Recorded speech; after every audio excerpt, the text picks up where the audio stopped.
They came like ghosts out of the sky, not to return, not to survive, but to die with purpose. The world would remember them as Kamikaze, Japan's divine wind.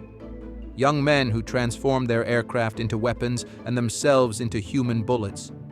These were not fanatics in the way modern minds often imagine, nor were they simply brainwashed tools of empire.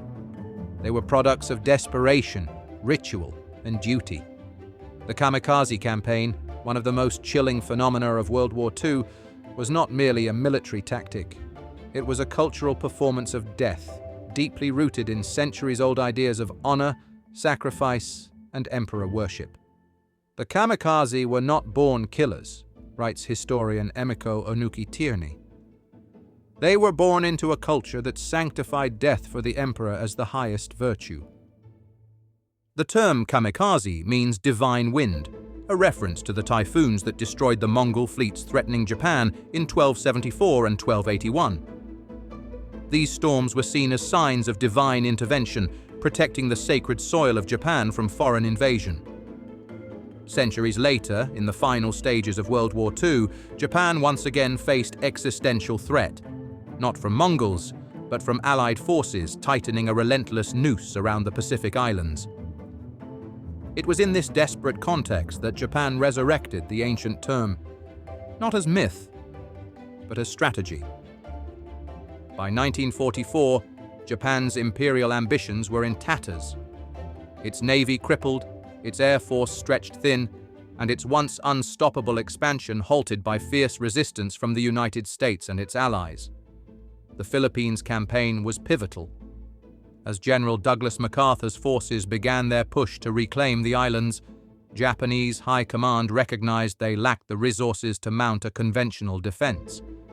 Vice Admiral Takejiro Onishi proposed an unthinkable solution: suicide attacks by pilots who would deliberately crash their planes into American ships.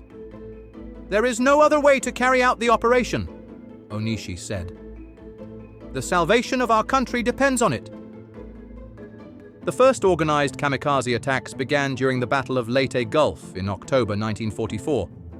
The impact was immediate and horrifying. A single plane could cause catastrophic damage, igniting fuel lines, detonating ammunition stores, and killing dozens. By war's end, over 3,800 kamikaze pilots had died, sinking or damaging more than 300 Allied vessels. Yet, despite the drama of the attacks, kamikaze missions were ultimately ineffective in altering the war's course. Tactically terrifying, but strategically futile, historian Richard Overy writes, the kamikaze were a measure of Japan's desperation, not its strength. The selection of kamikaze pilots is often misrepresented as blind coercion or religious fanaticism. In reality, the process was more insidious. Pilots were not ordered to die. They were asked to volunteer. But the setting was designed to make refusal impossible. In group meetings, candidates were handed forms with 3 options. I earnestly wish to volunteer, I would like to volunteer, and I do not wish to volunteer at this time. Most never checked the third box. Social pressure, patriotism, and fear of dishonor all but guaranteed consent. The coercion was silent, notes Onuki-Tierney. To say no was to shame yourself, your family, and your country. The pilots were typically between 17 and 24 years old, many of them university students or conscripts. Before their final flights, they wrote letters home, posed for commemorative photos, and conducted ritual toasts, drinking sake.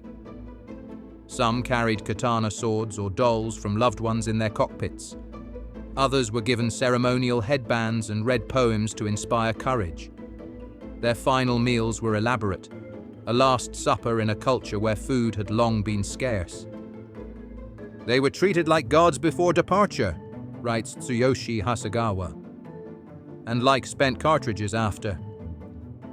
One neglected facet of the kamikaze experience was the role of propaganda.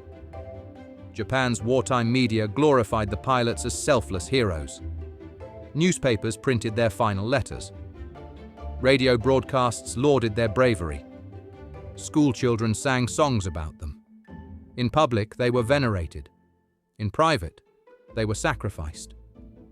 Even those who survived training crashes or aborted missions were often shamed into silence.